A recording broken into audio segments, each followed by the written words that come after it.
আসসালামু আলাইকুম দর্শক, আমি ডাক্তার মোহাম্মদ আসাদুজ্জামান লিটন, সহকারী অধ্যাপক নাক কান ও গলা বিভাগ, ঢাকা মেডিকেল কলেজ হাসপাতাল। আমার রোগী মিস্টার আবুল কালাম, ওনার একই সাথে টনসিল এবং নাকের সেপ্টোপ্লাস্টি অপারেশন হয়েছে। উনি দীর্ঘদিন ধরে টনসিলের সমস্যায় ভুগছিলেন এবং পাশাপাশি ওনার নাকেরও কিছু সমস্যা ছিল। পরবর্তীতে দেখা গেল যে ওনার নাকের হাড় বাঁকা এবং ভেতরে মাংস বাড়তি আছে, যেটিকে আমরা বলে থাকি hypertrophy of the inferior cartilage. এই সমস্যার জন্যই উনি আমার কাছে এসেছিলেন এবং একই সাথে ওনার টনসিল অপারেশন করা হয়েছে এবং নাকের যে বাঁকা হাড় এবং বাড়তি মাংস সেটির অপারেশন করা হয়েছে। 7 দিন আগে অপারেশন হয়েছে, আজকে উনি আমার কাছে ফলো আপে এসেছেন। আবুল কালাম সাহেব, আপনি কেমন আছেন? অপারেশনের পরবর্তীতে গলা থেকে রক্ত আসা, নাক থেকে রক্ত আসা, এরকম কোনো সমস্যা হয়েছে? নাক থেকে রক্ত আসছে? ময়লার সাথে মিশে, কালো রক্ত ময়লার সাথে মিশে। সেপ্টোপ্লাস্টি অপারেশনের পর আমরা সাধারণত নাকের ভিতরে যদি প্লাস্টিক দিয়ে রাখি, যাতে নাকের এক পাশ আরেক পাশের সাথে জোড়া লেগে না যায়।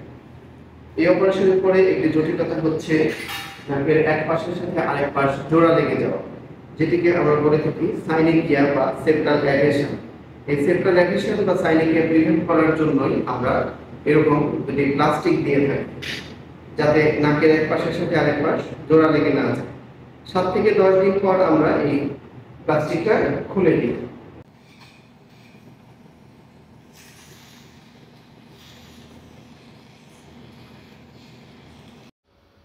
এই টনসিল দুটি এবং নাকের হাড় একই সাথে অপারেশন করা হয়েছে।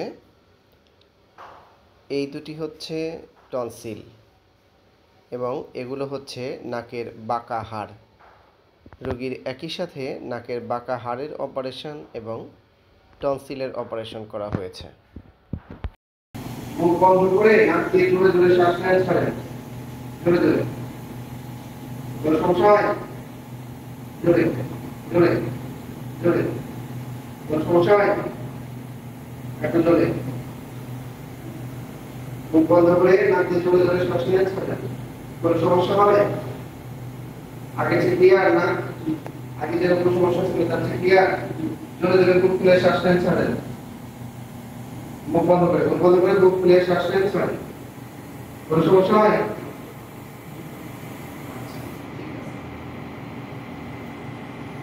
দর্শক, যদি কারো নাকের হাড় পাকা থাকে অথবা ভেতরে মাংস বাড়তি থাকে, যে কারণে যদি মাথা ব্যথা হয়, নাক দিয়ে রক্ত আসে, ঘুমের সমস্যা হয়, নাক ডাকা সমস্যা থাকে, মুখ হা করে ঘুমানোর সমস্যা থাকে, অথবা যদি বারবার সাইনাসাইটিস হয়, এই ধরনের সমস্যাগুলো যদি হয়, তাহলে অবশ্যই একজন নাক কান গলা বিশেষজ্ঞ চিকিৎসকের পরামর্শ নেবেন। যদি অপারেশন প্রয়োজন হয় তাহলে অবশ্যই অপারেশন করবেন। সবাই ভালো থাকবেন। ভিডিওটি দেখার জন্য অনেক অনেক ধন্যবাদ।